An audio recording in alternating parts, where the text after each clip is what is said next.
ভাই 35 লিটার দুধের একদম মনে করেন 35 লিটার দুধের গাভীর বীজ নিয়ে আইছি ভাই আজকে। মানে এর মা 35 লিটার দুধ দিত? এর মা 35 লিটার দুধ দিত, মানে 35 লিটার দুধের থেকে বেশি হবে এই গরুটা যখন গাভী হবে ভাই। কোয়ালিটি দেখান দর্শক ভাইদের, অরিজিনাল মানে কোয়ালিটি দেখান, অরিজিনাল একটা পাঞ্জাবি জার্সি গরু ভাই। পাঞ্জাবি জার্সি, হ্যাঁ বকনা বাচ্চা। মাথাটা দেখতে পাচ্ছেন দর্শক ভাই, কোনো নাভি কম্বল নেই একদম, মানে গলাগুলা দেখেন কি চিকন, আর মনে করেন যে আপনি পাও হাত গুলা কি মোটা, আর এক চুল পরিমাণ নাভি কম্বল নাই। সবচেয়ে বড় কথা এর মাজাটা খুবই সুন্দর ভাই, কলসি বসানো মাজা, ঠিক আছে? মাজাটা কতটা উষার, এক হাত মাজা ভাই।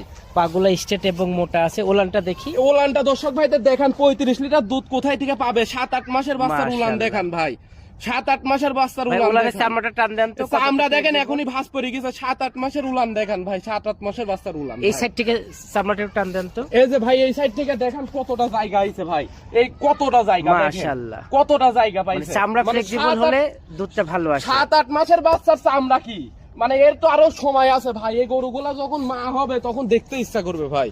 আর জার্সি গরুর আরেকটা বৈশিষ্ট্য হলো তার মাজাটা উঁচা থাকবে। এই গরুর ভিতরে আমরা সেই জিনিসটা দর্শক ভাই দেখতে পাচ্ছেন। অবশ্যই ভাই, আমার মুখের কথাই না, গরু দেখে দর্শক ভাই গরু কিনবে। এর বয়স কত আছে? এটার বয়স আছে ভাই 8 থেকে 8.5 মাস বয়স আছে ভাই। 8 থেকে 8.5 মাসে মাশাআল্লাহ সুন্দর একটি গ্রোথ চলে আসছে। জি জি ভাই। সবচেয়ে দর্শক ভাই গরুটি দেখতে পাচ্ছেন। সবচেয়ে বড় কথা ভাই, এত সুন্দর একটি জার্সি গরুর দাম কত রাখছেন? এটার দাম আমি রাখছি মাত্র 95,000 টাকা ভাই। 95,000 টাকা। দর্শক ভাই দরদাম করতে পারবে? হ্যাঁ ইনশাআল্লাহ, দর্শক ভাই দরদাম করে নিবে ভাই। আমি দরদাম করে কিনছি, দর্শক ভাই দরদাম করে নিবে। আমার ভালো লাগলে দিব, না হলে দিব না। তো ভাইজান আপনার ঠিকানা পরিচয়টা একটু আমার বলুন। ঠিকানাটা হচ্ছে ভাই পাবনা জেলা ঈশ্বরদী থানা, অরণখোলা হাটের পূর্ব পাশে ভাই ভাই ডেইরি এন্ড এগ্রো ফার্ম। আপনার সঙ্গে ফোনে যোগাযোগ করে গরু কিনতে পারবে। হ্যাঁ ইনশাআল্লাহ নিতে পারবে ভাই। ঠিক আছে ভাইজান, অনেক ধন্যবাদ, ভালো থাকবেন, আল্লাহ হাফেজ। আল্লাহ হাফেজ।